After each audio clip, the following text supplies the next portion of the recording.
Right, students, we're on to the third John Donne poem we're dealing with, which is Woman's Constancy. This is published in a collection of Donne poems later on, about 1630s, but it's probably a late Elizabethan poem, so probably around about 1598, late Elizabethan poem, something like that. So we have the Jacobean poems, which is sort of under James, which is 1603 onwards. We have the late Elizabethan, which is up until 1603. So we're probably talking about 1598, something like that. That's when it was first written, but we're just not sure, so it's not something we can be absolutely certain about. So the thing to think about with this poem that's really, really important is, like other poems by Donne, we have this sense of irony, an ironic tone, or an ironic tone. And the poem, unlike some of the other ones, is a lyric poem. So we have slightly different sized lines, things along those lines, and there's a sense in which this is a set of song lyrics, but of course still to be read as a poem. Just have a little sip of coffee. So, other things that link to the rest of the Donne collection, we have the passive female recipient, and that makes, in terms of genre, quite an interesting change to the poem. Recipient. So the sense of it being a dramatic monologue, really, or a dialogue without the words from the other speaker. So sense of the dramatic coming through. And once again, this sort of almost sort of conversational tone, quite approachable. I know some of you don't believe me when I say this, but Donne's poetry is actually quite approachable. It's in a type of everyday language. Most of the words are not particularly complicated. And certainly quite a lot of monosyllabic lexis in there as well. And it's quite a conversational musing on an idea, quite accessible in that way. But that doesn't stop it having amazingly big ideas in it. Now, we look at this one as a wonderful sort of opposite poem, sort of a wonderful contrast to The Good Morrow, which is all about the idealised Platonic ideal of love. Love as, you know, this incredible act of discovery, this beautiful metaphysical idea. Whereas here, the idea is love as fickle. Love is fickle. And in a lot of Elizabethan poetry, late Elizabethan, you have this idea of what we call mutability.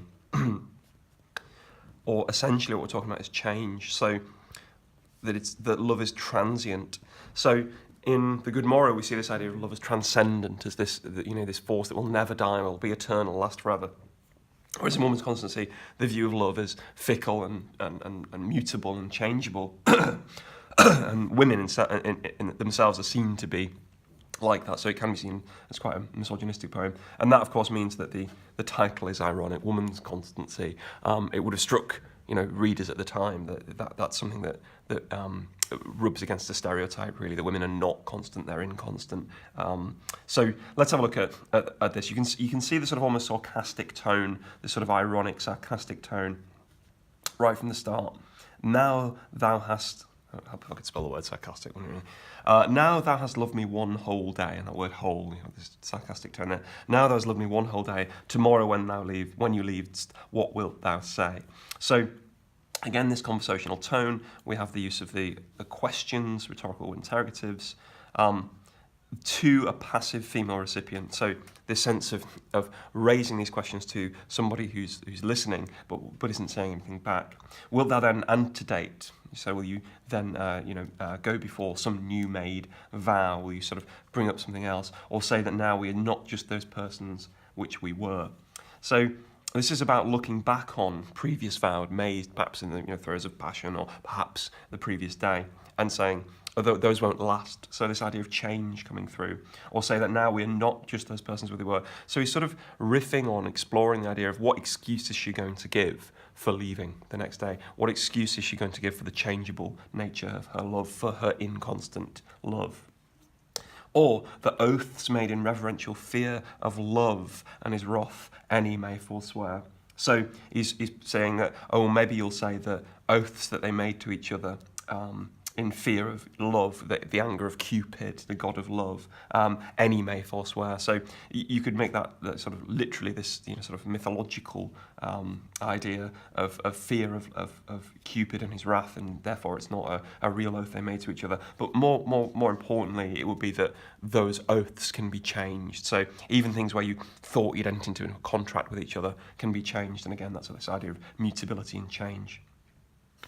And again, just look at the language. I mean, it's so different from the Good Morrow. Reverential fear, wrath. These words are negative and violent, as opposed to the world beautiful images of discovery that we saw in the Good Morrow. Or as true deaths, true marriages untie, so lovers' contracts, images those, bind but till sleep, death's image, them unloose. Quite a complex metaphor there. So starts out with quite a simple simile, but it becomes more complicated. True deaths, true marriages untie. So here, the view is that death is the end of marriage. Well, actually, in the Good Morrow, that death is not the end of marriage. It's death is not the end of that love.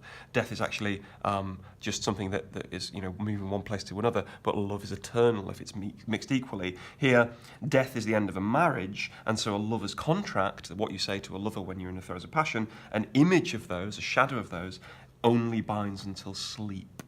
So it's really quite a sort of view of love as fickle and transient, that your swearing of love to someone lasts only until you fall asleep. So quite a sort of base image of people. This is the opposite of love being eternal. Or your own end to justify, for having purposed change and falsehood, you can have no way but falsehood to be true. So this is almost like saying you have to be true to yourself. This is the excuse you're going to give. All of these questions here are imagined excuses that the female figure is going to give, which is really interesting in terms of the representation of women here, because you could say, well, this is a terrible stereotype of women, that they're changeable and immutable and you can't be trusted. But at the same time, it actually disempowers the speaker, doesn't it? If this person say, oh God, what are you going to say next? Or, oh my goodness, how come women can change their minds constantly? It makes him seem desperate almost, or powerless in that way. So another idea that he's come up with as to what she might say when she wants to leave is, having purpose, change and falsehood, you can have no way but falsehood to be true. I've got to be true to myself, and I'm somebody who is changeable, so therefore you can't tie me down. It's quite a modern view of people, I think, in that way. And it even gets to the sense of just a direct, insult, really, pejorative language, which is vain lunatic. Calling her vain, calling her a lunatic. Against these scapes I could dispute and conquer. So this is the idea that he could hold her to her vows. She said the previous day perhaps, I'll love you forever, or, in God's eyes we're now married, or something like that. And he could hold her to those if he wanted. He could dispute and conquer. But so this idea is love as a pursuit or a victory or a hunt in some way.